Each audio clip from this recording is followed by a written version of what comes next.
সেদিন একটা sudden plan করে আমি আর আমার বোনঝি চলে গিয়েছিলাম নন্দন রবীন্দ্র সদন চত্বরে একটু ঘুরতে। তো গিয়ে তো শুধু ঘুরলে হবে না, তো একটু সিনেমা দেখারই প্ল্যান করে নিয়েছিলাম, গিয়ে একটা সিনেমার টিকিটও কেটে নিয়েছিলাম।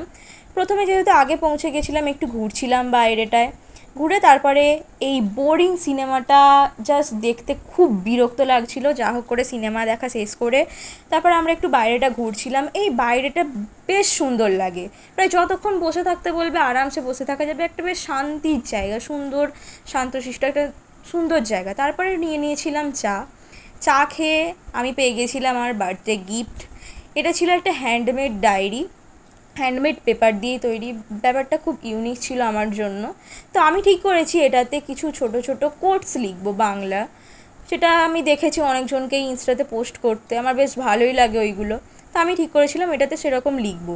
তারপরে নিয়ে নিয়েছিলাম রোল। এসব খেয়ে আজকের দিনটা শেষ করেছিলাম। তো